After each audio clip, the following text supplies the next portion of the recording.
Okay, let's get started. Welcome everyone to today's webinar, Climate Education Goes to School.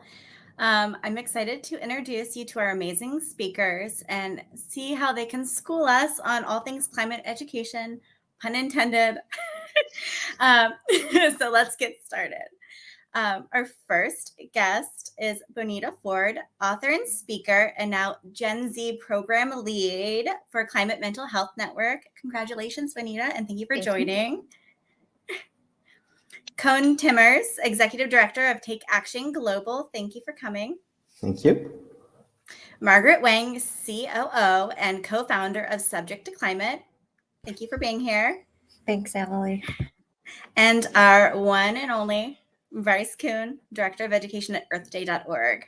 Thank you for joining us today. I'm excited to talk about kind of the topic that we, all focus on is climate education. So we're going to kind of take an approach of three pillars. At earthday.org, we have three pillars of climate education, which is frames how we speak about climate education and kind of guiding us today in our conversation. So we're going to focus on the first pillar, which is climate mental well-being. So Bonita, can you tell us why mental health is so important when talking about climate education? Of course. And thank you very much again for hosting and having us. So, for myself, I'm an educator. I do not work predominantly in schools, though I've had the privilege of working increasingly with youth in the last few years. So, as was mentioned, I am Climate Mental Health Network's Gen Z program lead. I've also mentored facilitators at Youth Climate Lab, and I ran a local youth climate circle for a couple of years here in my community. And I just wanted to share with you first and foremost why I focus on youth. So there's a story that really sticks with me. When I first started running our youth climate circle here, there was a group of young climate activists, and I was just really trying to understand where they were coming from, what motivated them, and I asked them, "How did you start on this journey?" And two of them when they were in the same grade, they'd gone to school together, and they said to me that they both remembered it was either in grade 5 or 6, and it was one of the first environmental units that they had in school. And I'm not even sure if they remember if it was on plastics or if it was on pollution, but the content was very heavy for them. Mm-hmm. And so they went through this class, and then the rest of the class, the rest of the day just unfolded as usual, as if it had just been any other English or math class. And these two young people were just left with a sense of overwhelm. They didn't have the space, the tools, the support to really unpack and process what they were experiencing. And so for me, I that that's something that really has stuck with me over Mm-hmm. the years, and just thinking about how I want to support youth in high schools as well as younger students. And so just a few stats that I want to share with you, and some of these. So I apologize, I had prepared some slides, and I can share with folks the sources afterwards. So in a survey of 10,000, it was a survey in 2021, it was of 10,000 people in 10 countries around the world, ages 16 to 25, and in the survey it was found that 59% of respondents were very or extremely worried about climate change, and that 75% believed the future to be frightening. Another study of over 3,000 middle and high school students that were exposed to a wildfire in Canada, they found that 37% met the criteria for probable PTSD, 31% for probable depression, 27% for probable anxiety, and 15% for probable alcohol or substance use. And so when I think about our exposure to climate information, climate related events, climate disasters, we can be thinking on a spectrum between direct and indirect exposure. And so I think so when we think about direct exposure, I can think about those young people who who might have lost their homes in a wildfire, maybe had to evacuate a community in a wildfire. The indirect exposure, the example of the young people in a classroom who maybe have never lived through a climate related event or a climate disaster, but they learn about it in school, and that in and of itself already begins to be a source of distress for them. And then in between, we can think about, so I think a great example last year, the huge wildfires in Ontario, in Quebec, that filled the northeast of the continent with smoke. And so in New York City, in Washington D.C., adults and children were wearing masks. Some parents, some teachers were choosing to keep their kids indoors.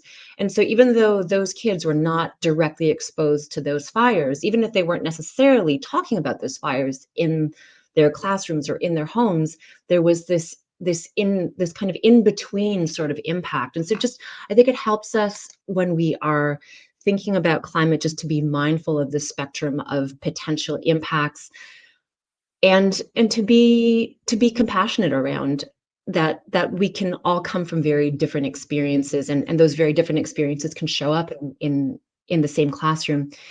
And I think the last thing I'd like to share just in this round of sharing and is just for me when I'm working with groups, I think it's so important to speak honestly, to be teaching honestly and clearly and directly about the the climate challenges, the crisis, the urgency we're facing, because really I don't think there's any real way of addressing this issue if we're not directly talking about it, if we're avoiding it. And at the same time, I think it's so important for us to actively try and cultivate a sense of hope and empowerment, because that is what helps us move forward. And so just if you only take one thing from my sharing today, it's that so more research is showing that people who experience climate distress or climate anxiety, that they are more likely to choose positive environmental behaviors. And equally on the flip side, our us taking collective climate action helps to buffer our climate anxiety. And so our climate emotions, what we may think of as negative mental health impacts, they are actually very natural and healthy impacts or responses to very real collective global challenges. And us taking action is a way for us to help kind of soften the emotional impacts of these challenging realities, and at the same time be taking productive steps towards helping our communities and towards a better future. Thank you. I'll pass the mic Wonderfully back. said. Thank you. Wonderfully said. I think something that really stood out is cultivating a sense of like a community. And Mhm, when you talk things out, it creates positive behavior changes. And mhm, that really goes into the next pillar, which is green muscle memory. And it's a term that, upon reading it, you're not sure what it is. So we have Bryce here who is going to kind of explain what green muscle memory is and how it can be a tool for positive change. Bryce? All right. Thank you, Emily, and thank you for the other speakers joining us today and everyone watching. Green muscle memory is the term that we created to talk about behaviors that are environmentally friendly or green that become like muscle memory or instinctual. And so I think about other behaviors that we have in our lives that we don't really think about. So for example, washing your hands or putting on a seatbelt. Originally, someone told us why we should do these things, but now we don't really think about that every time we perform these behaviors. And they're not really a bother to us. It's just something that we do. And in terms of that in the environmental space, I think a lot of us have already developed these habits. So, for example, when I grab my reusable water bottle, at some point, the main motivation for that it was an environmental reason that it was environmentally friendly, but now it's just something that I do. And so, but I think when talking about individual behaviors, it's important to recognize that we're not blaming individuals for the climate crisis. We know that that's something that, even a small number of corporations, but large corporations or governments have a lot of responsibility and could make major change. And many of us live in societies where, behaviors that create more carbon are promoted, or, there's been decisions to actively make it more difficult, like disrupting public transportation. But to think that when we're talking about climate education at a large scale, we're not talking about one teacher, one classroom. We're talking about all teachers in all classrooms. We're talking about over 2 billion people under the age of 18. So if we don't talk about that, it's certainly a missed opportunity. And it also is an opportunity to provide young people with the kind of empowerment that Bonita was talking about that addresses mental wellness. So I love data, and I like when the things I'm talking about can be supported with data. And luckily, green muscle memory can be. Probably my favorite piece of data is that after Greta Thunberg's famous protests in Europe, there was a survey done in Switzerland where they asked residents if they had made behavior changes. And 30% said that after these protests, that they made behavior changes in terms of transportation, the things that they bought, and recycling. So that is one country alone, and that is millions of individuals changing their daily decisions that move us closer to where we need to be. So just imagine if, climate education is being taught in all schools around the world, how many people would be changing their behavior. And there are 2 other studies that have been done that specifically tie formal climate education, so in the classroom, climate education, to changes in behavior that lead to decarbonization. And another reason this is so important is thinking about network effects, because we all live in communities. We have our friends, we have our families, we have our professional communities, and these students will go home and they will discuss this with their parents, friends, siblings, and eventually these young people will enter the workforce, and we want people entering the workforce with a green muscle memory, so that if they become architects, they're thinking about how they can develop more environmentally sustainable buildings. If they become city planners, they can advocate for more bike lanes. If they become packaging engineers, they can think of ways to use more sustainable materials or less materials in their packaging. So again, we're advocating for universal climate education and to develop green muscle memory through knowledge. What we learn influences the way we act. So that is green muscle memory. Thank you again, everyone, for joining us. Thank you, Bryce. I think something very powerful there is, individual actions, when we all do them, they create a bigger impact that affect communities and create these powerful changes to better the planet. Kind of looking at the global scale and kind of the collective action and how we can focus on positive changes, we often kind of look at solutions and what we can do to kind of combat the climate change impacts within communities. And I think Take Action Global has done a really great job of this. Cone, how have you used technology as a tool for climate solutions and engaged learners through some of your programs? Yes, great question. Thank you so much. So first things first, as Bryce mentioned, behavior is a really important thing. And so imagine that we would educate all of the students globally about climate education, so about climate change. And so when we started in 2017 with TAG initiating projects and programs globally, we decided not only to focus on knowledge, which is important because we do need to understand some really complex things like greenhouse effects, etc. We need to focus on skills as well, problem solving and critical thinking and creativity. All of those will lead to solutions as well. And then we really want to focus on change of behavior because education is really crucial in that. And so what we basically needed at that time is technology. And we need to focus on 2 different levels there, on the teachers and the students as well. And for the teachers, we decided to come up with a platform we created. And this is for our first project, the Climate Action Project.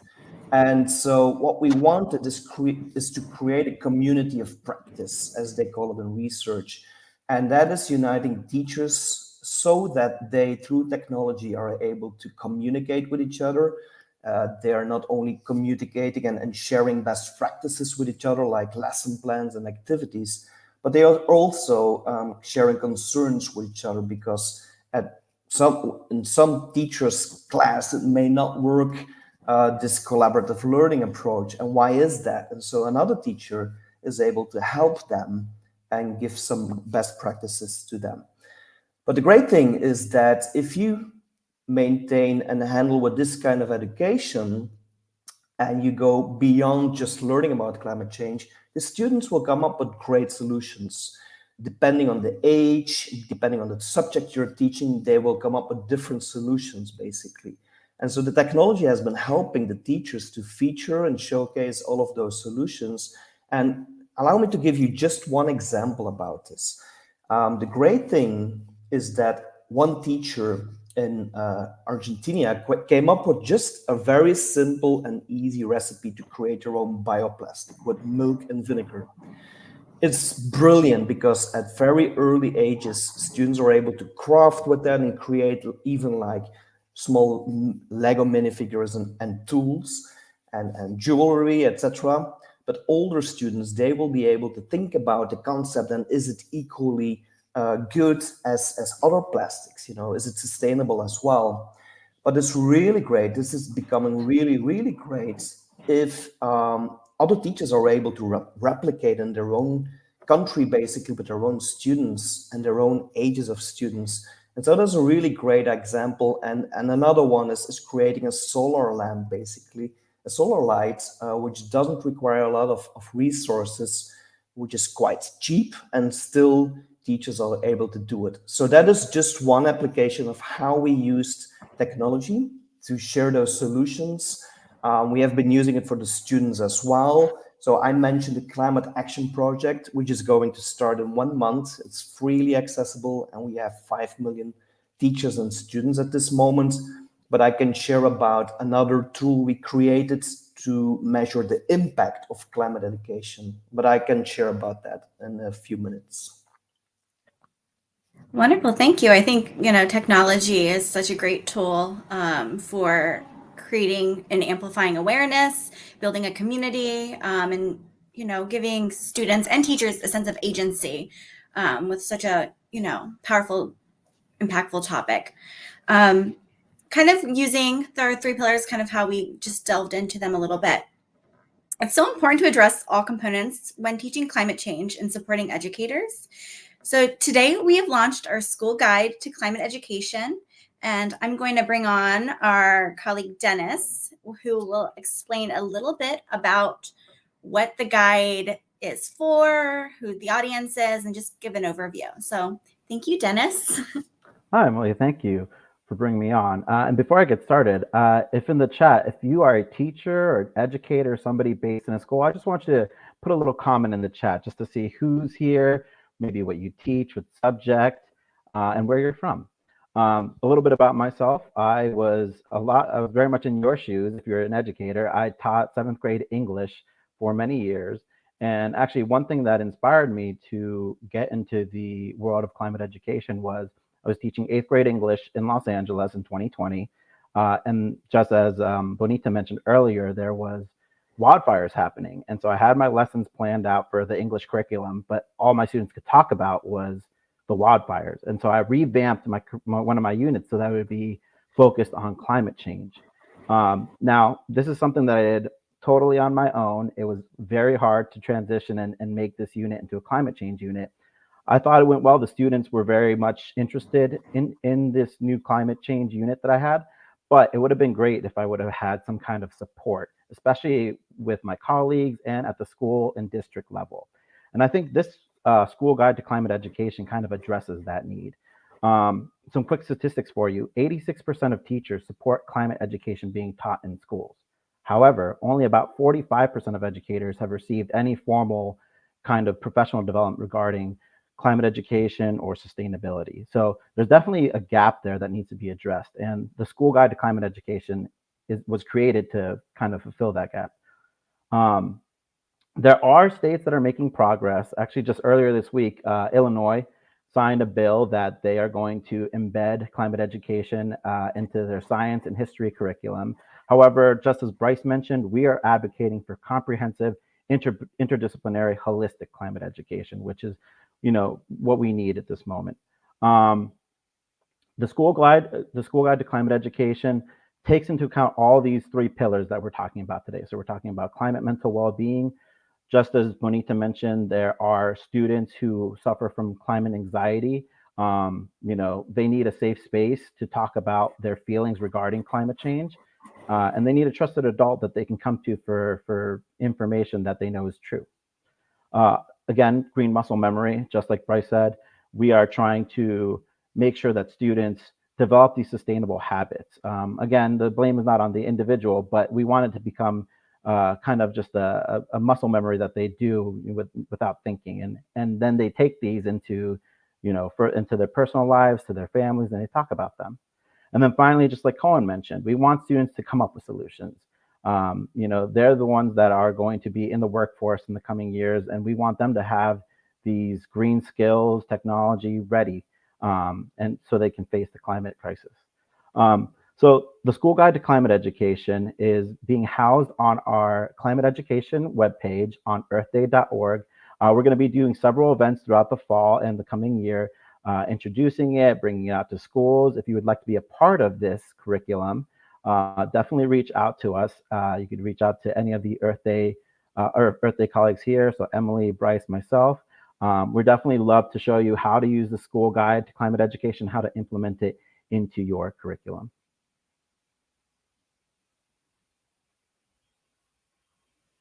Thank you, Dennis.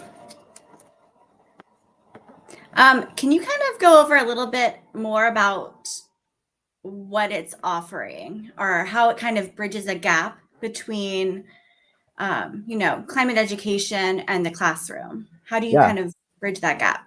Definitely. So it's divided into 4 different sessions, and each session focuses on a different part of our pillars. So there's a session for climate mental well-being, there's a session for green muscle memory, and then there's a session for climate solutions.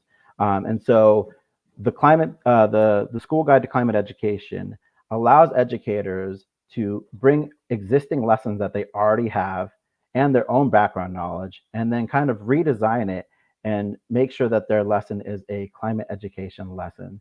It also allows for opportunities to collaborate with other educators and create these kind of interdisciplinary lessons, so students can see all the different connections, how climate education connects to history, English class. So it's not just, the burden does not just fall on the science teacher to be teaching the climate education. It's everybody's duty to do it. I think that's very important. It's very holistic. I think we need to have it integrated in all subjects, and everyone needs to have the supports to be able to teach our learners. So thank you, Dennis. Thank you. Kind of looking at the educator perspective, and supporting educators and what that looks like. Margaret, your organization, Subject to Climate, has been on the ground and supporting teachers in a number of states in many different ways. What has made it successful?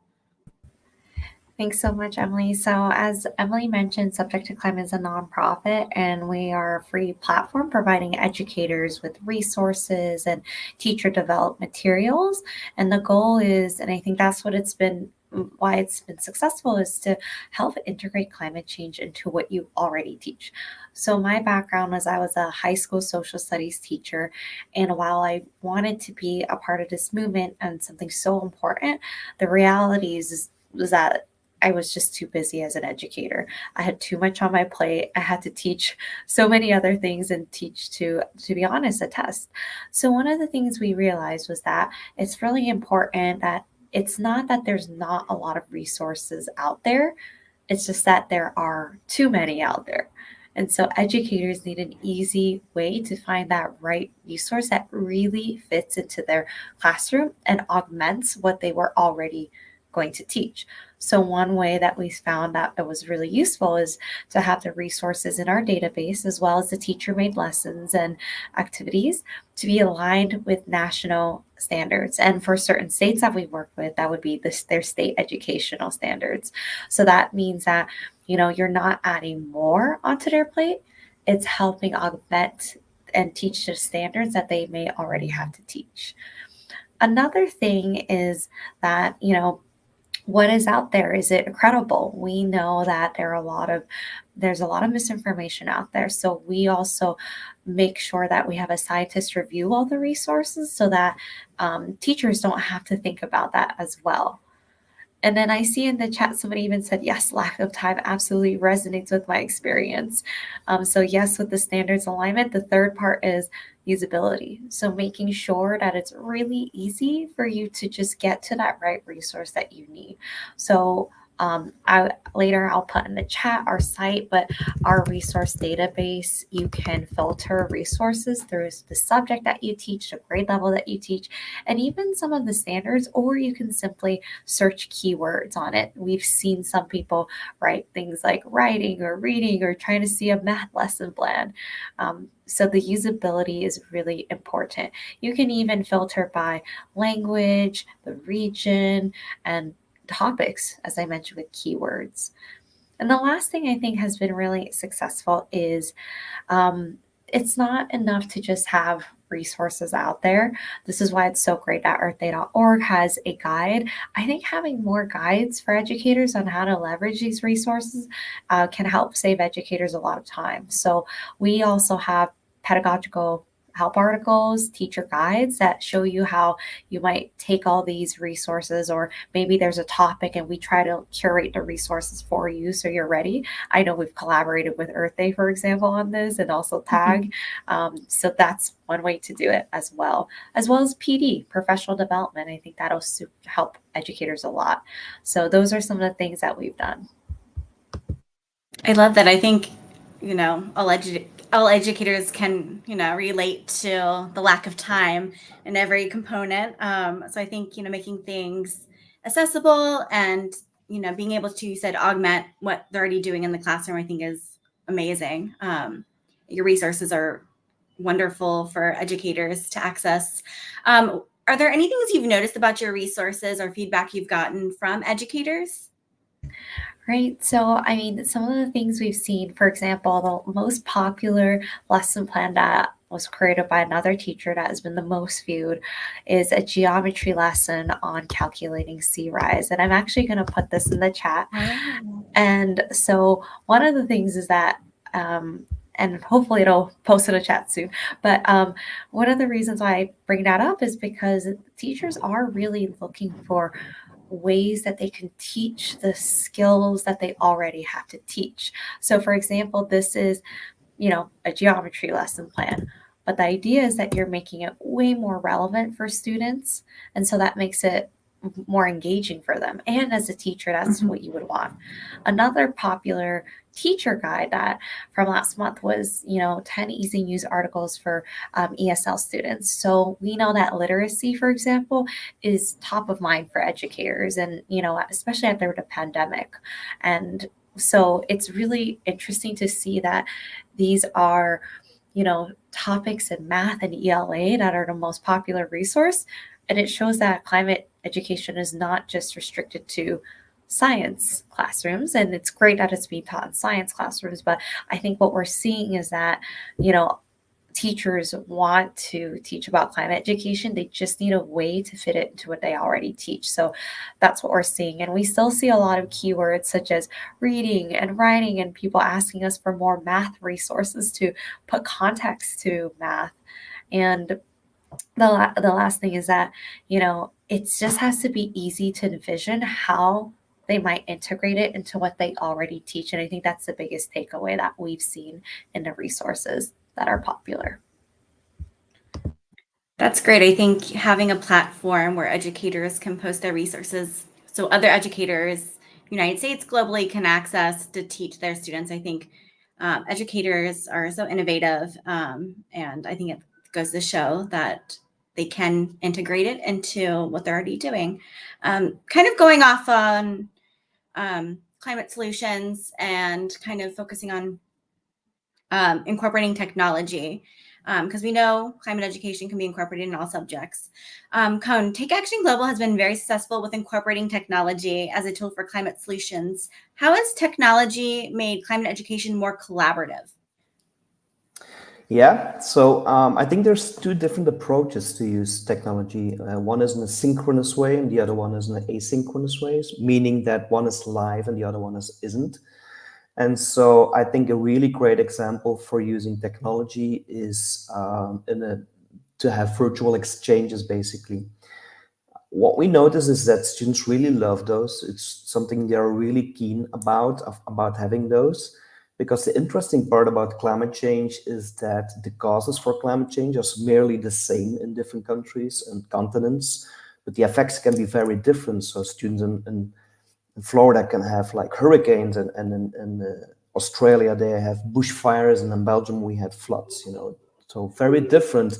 And having those intercultural exchanges and directly sharing their findings with each other and what they came up with in those solutions, and inspiring each other, that is really great, I think. And they really love that as well. And then the other one for an asynchronous way is that what we noticed is that even people who are really passionate about climate change, and obviously also those who are not really, don't really know the issue, but many people don't know what they can do. So many people are pointing towards government and industry, and they do know some concepts. But what can you do in your lifestyle? How can you change your lifestyle at school, at the office, at home, by taking very simple, everyday, and positive actions?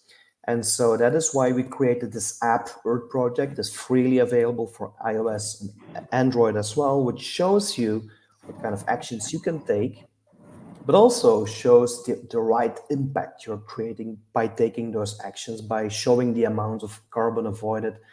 And a new feature in the app will be that students will be able to acknowledge each other's efforts, basically. So you can see that somebody is working in Peru and is changing some things in their lives, and that can be very inspiring as well. And you may think like, let's do the same for 1 week, or even like a few months. So technology can do a lot, I think, and it's really great to see how it can do some things synchronously and asynchronously as well. I've never really thought about technology in that way, synchronously and asynchronously. There we go. Have you received any like feedback from educators using technology? What is the biggest form of technology educators use? What have you kind of seen? Yeah, so I think feedback we had is that they want to do more, basically, of climate education. I think the first step is a real huge step out of their comfort zone. But once they're starting to do it with their students, they just want to do it for a longer period of time, basically. We try to make technology accessible as well, and making sure that it's even there for those who are not really having those big ICT skills. But a lot of teachers have been requesting training, basically, and it may not be really focusing on technology. It's part of it, but teachers really, really need professional development. They need to know how to do this, both the content, both, and also the pedagogical part.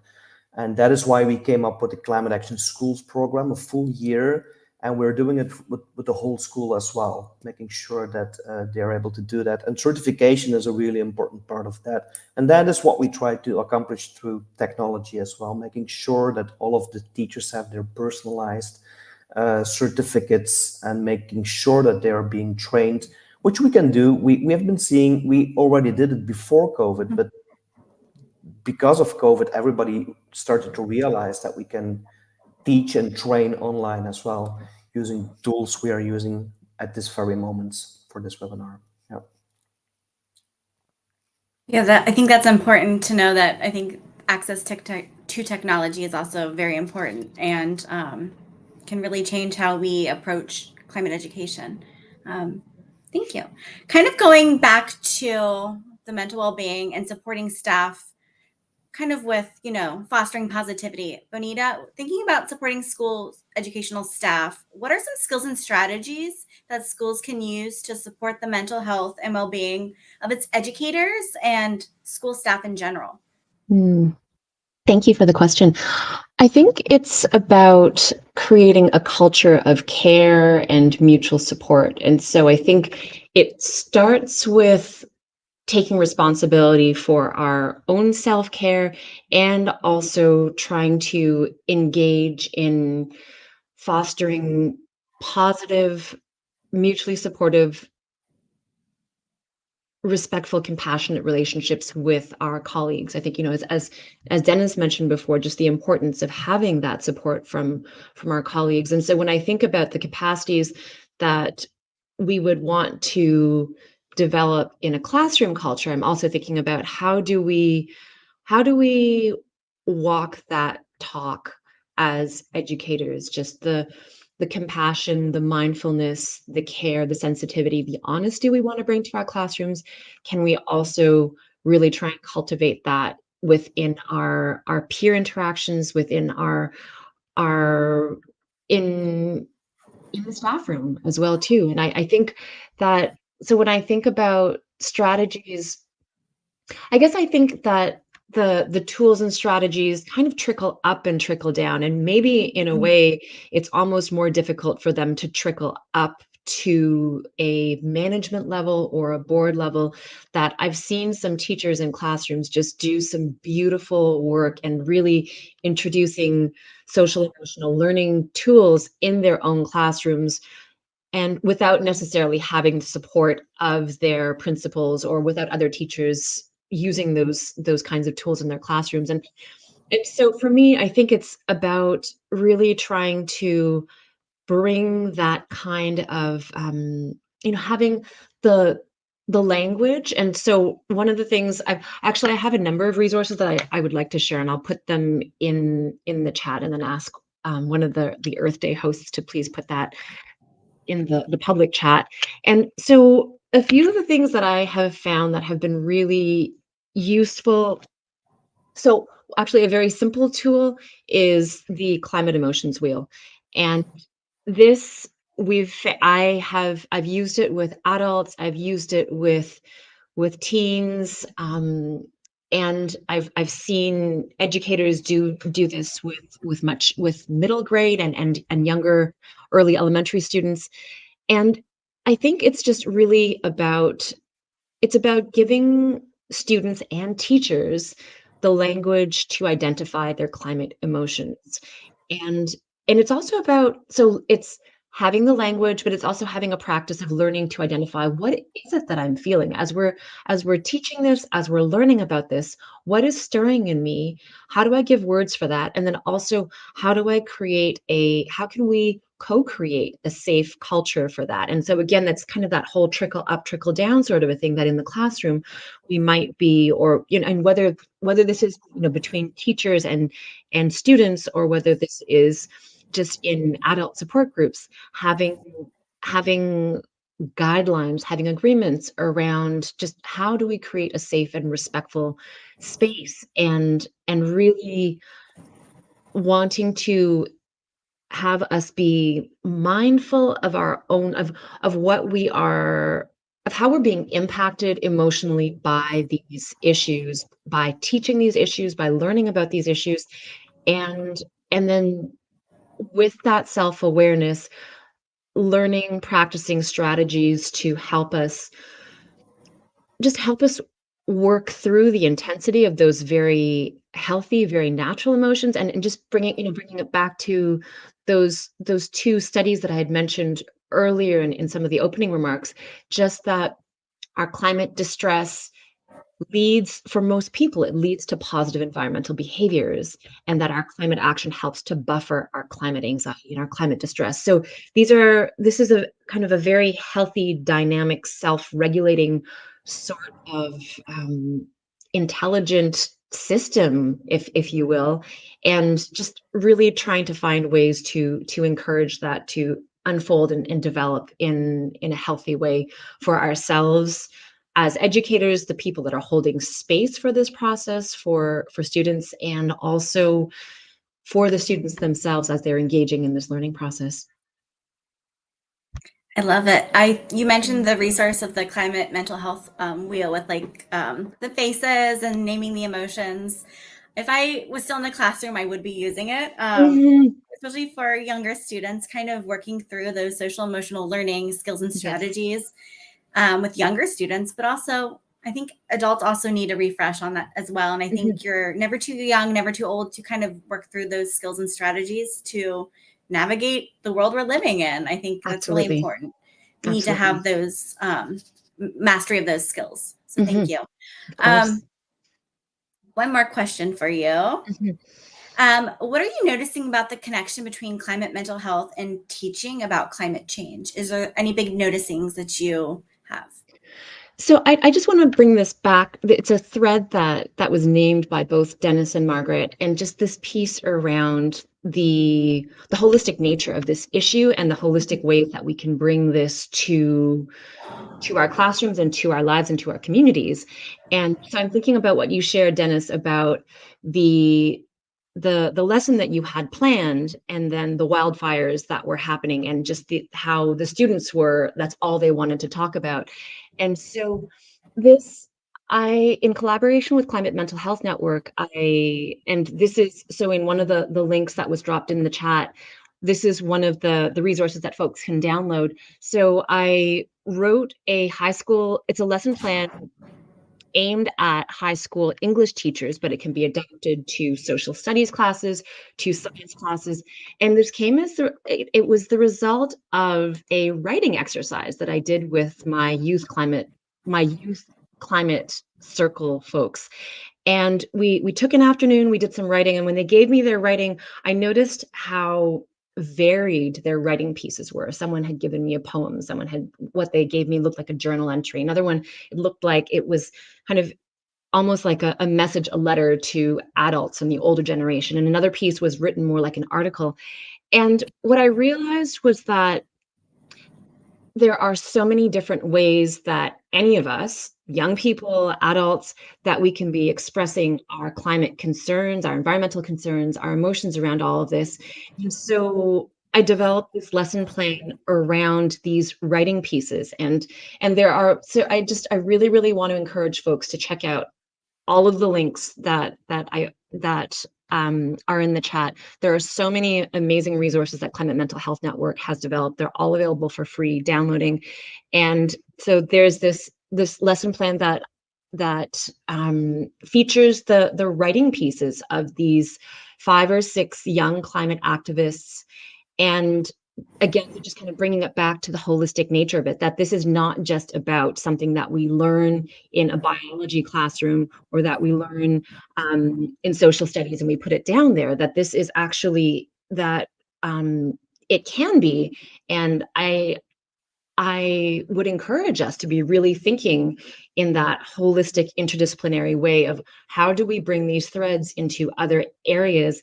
And equally, as we are bringing these threads into other areas, are we, can we be better supporting the integration of this learning and the healthy emotional mental development of our students as they're learning some of these very challenging lessons.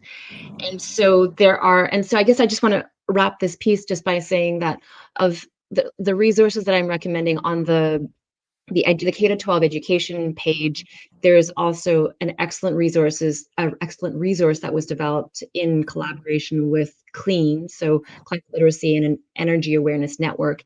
And it's a collection of activities, lesson plans that all connect back to social emotional learning strategies and that are for various age groups. So I really recommend folks look at that. And then we have self-care worksheets, taking action worksheets.